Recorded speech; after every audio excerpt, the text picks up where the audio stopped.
Welcome home, Misfits.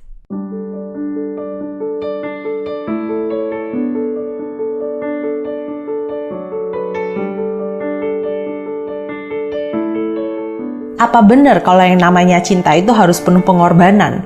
Kalau kita harus ngasih segalanya dan ngerubah diri jadi malaikat atau penyelamat untuk orang yang kita sayangi? Hari ini kita masih ngebahas toxic relationship, terutama codependent relationship. Pernah nggak sih kamu ngerasa kalau seluruh duniamu itu hanya berputar di sekitar satu orang saja? Seakan dia jadi poros kehidupan dan sumber semua kebahagiaanmu. Kita perlu waspada kalau dalam sebuah hubungan kita ngerasa terlalu tergantung dengan pasangan kita. Kalau sampai self-worth kita terlalu melekat dengan dirinya. Misalnya, dia sedih sedikit aja kita amat sangat prihatin dan ngelakuin apapun, bahkan hal-hal yang sangat ngerugiin diri kita untuk membantu dia. Atau kalau dia harus pergi kita ngerasa cemas banget dan seakan kehilangan arah. Hal-hal itu bisa jadi tanda kalau kamu ada di codependent relationship.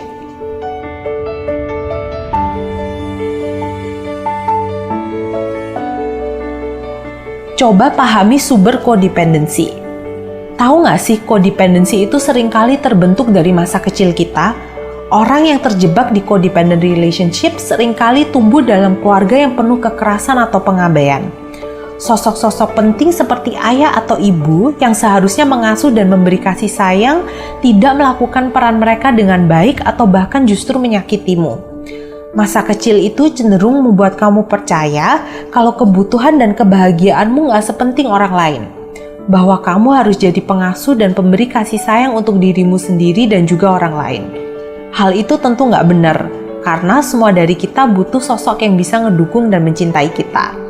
Meluangkan waktu untuk memahami sumber codependency dan mencari bantuan terkait self-healing dari masa lalu itu bisa jadi salah satu langkah penting yang perlu kamu lalui. Sadari pengorbanan diri itu nggak baik buat kamu ataupun pasanganmu. Kadang kita ngerasa kalau pengorbanan diri itu sesuatu yang mulia atau sebuah kewajiban yang perlu dilakuin untuk orang yang kita cintai. Di codependent relationship, pengorbanan diri itu tapi jadi pola yang terus berulang dan seringkali terjadi secara nggak imbang.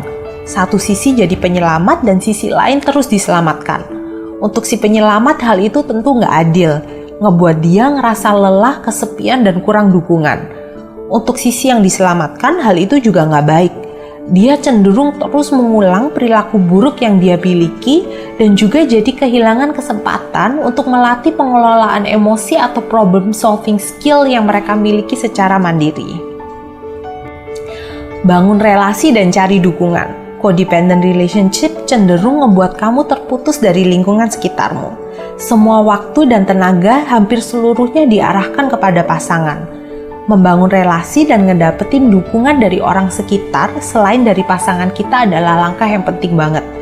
Luangkan waktu untuk berkumpul dan makan bersama keluarga, atau jalan-jalan dan bercanda gurau dengan teman-temanmu. Hal itu akan membantumu mengurangi rasa ketergantungan yang kamu miliki.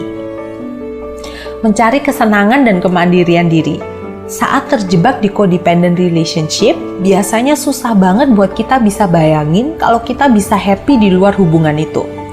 Pelan-pelan kita perlu cari kesenangan kecil dan membangun kemandirian diri untuk diri kita sendiri. Hobi, terutama hobi yang mendorongmu untuk menghasilkan sebuah karya, akan sangat berguna buat dirimu.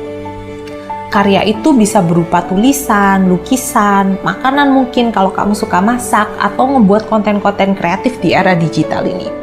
Share hasil karyamu itu ke teman dekatmu, ke feed sosial mediamu, dan kalau bisa, cari cara untuk menghasilkan prestasi, penghargaan, atau pendapatan dari sana.